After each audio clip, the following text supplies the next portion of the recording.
Selamat pagi menjelang siang. Kami kelompok 2 akan mempresentasikan hasil kerja kami. Saya Azahra Yulia Rahman, absen 7. Tugas individu. Menurut Anda, mana yang lebih penting antara peningkatan tenaga kerja melalui jalur formal ataukah informal? Menurut saya, lebih pada skala prioritas sesuai dengan kondisi dari masing-masing individu masyarakatnya.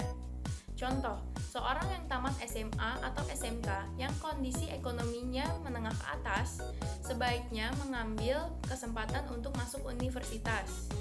Dengan pertimbangan, 1.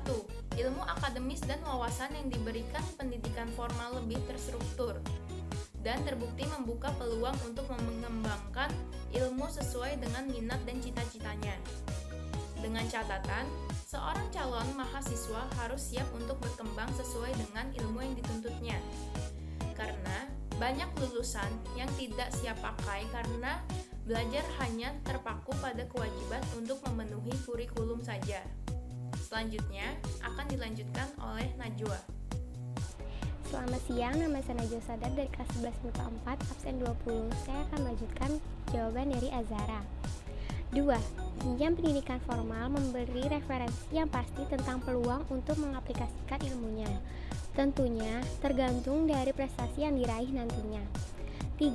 Dengan standar kemampuan yang menengah ke atas, tentunya tidak susah untuk tetap menyesuaikan diri dengan kondisi profesi, karena dapat memupuk keahliannya juga dengan mengambil program pendidikan non-formal, berbarengan dengan program pendidikan formal yang dijalaninya.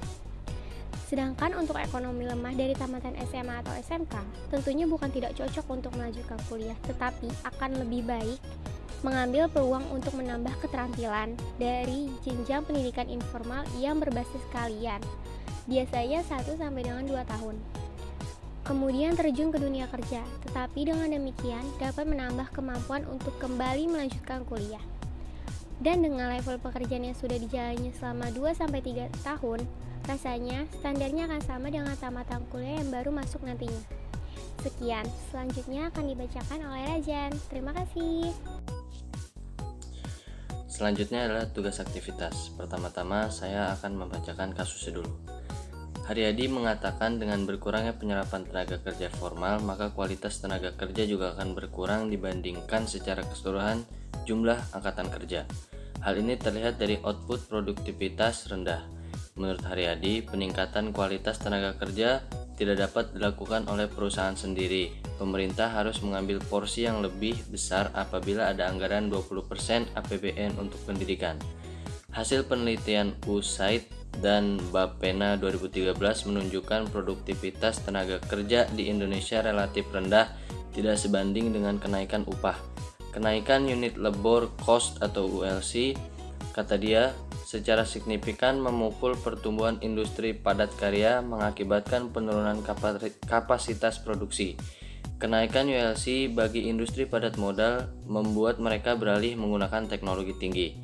Kata dia, ia menambahkan tenaga kerja formal diserap oleh perusahaan yang padat karya dan padat modal. Untuk perusahaan padat modal, relatif penerapannya tidak sebesar padat karya.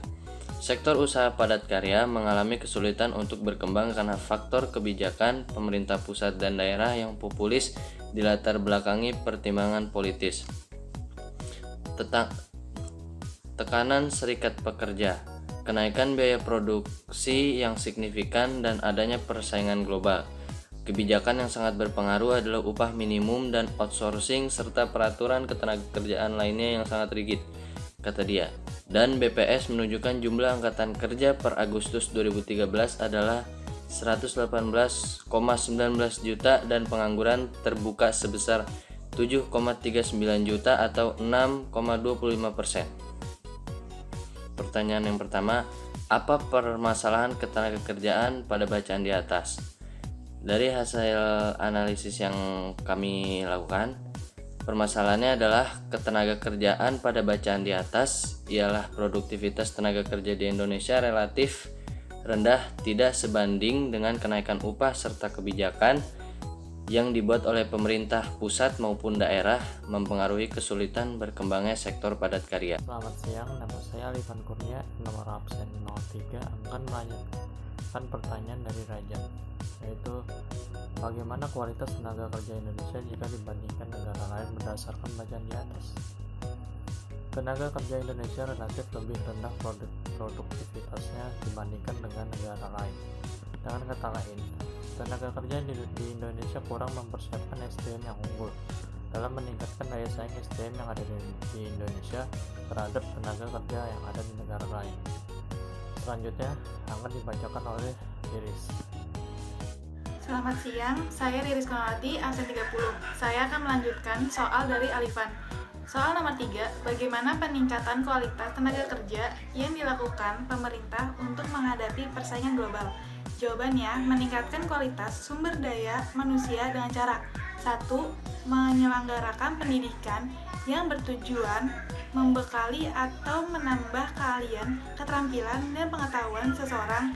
Upaya yang sudah diterapkan pemerintah yakni melalui pendidikan formal seperti wajib belajar selama 12 tahun, memberikan beasiswa bagi pelajar berprestasi dan kurang mampu. Sedangkan upaya melalui pendidikan non-formal yaitu dengan memperdayakan lembaga bimbingan belajar, kursus, pelatihan, dan lain-lain. Selanjutnya akan dilanjutkan oleh Rayhan. Selamat siang, nama saya Ryan Firdaus, absen 26. Saya akan melanjutkan materi rilis. Yang kedua, pemerintah juga harus meningkatkan kualitas kesehatan masyarakat karena tingkat kesehatan masyarakat itu mempengaruhi produktivitas tenaga kerja. Oleh karena itu, pemerintah juga menyediakan sarana kesehatan yang memadai, perbaikan sistem sanitasi, perbaikan gizi, dan pemberian jaminan sosial kesehatan terhadap tenaga kerja. Yang ketiga, upaya penyerapan tenaga kerja adalah dengan menarik investor padat karya untuk masuk Indonesia. Meskipun demikian, Indonesia juga harus bersaing dengan negara lain untuk merebut investasi tersebut. Dengan begitu membuka dan memberikan kemudahan lapangan kerja untuk dapat menyerap tenaga kerja di Indonesia. Sekian presentasi dari kelompok 2. Maaf bila ada salah-salah kata. Wassalamualaikum warahmatullahi wabarakatuh. Selamat siang.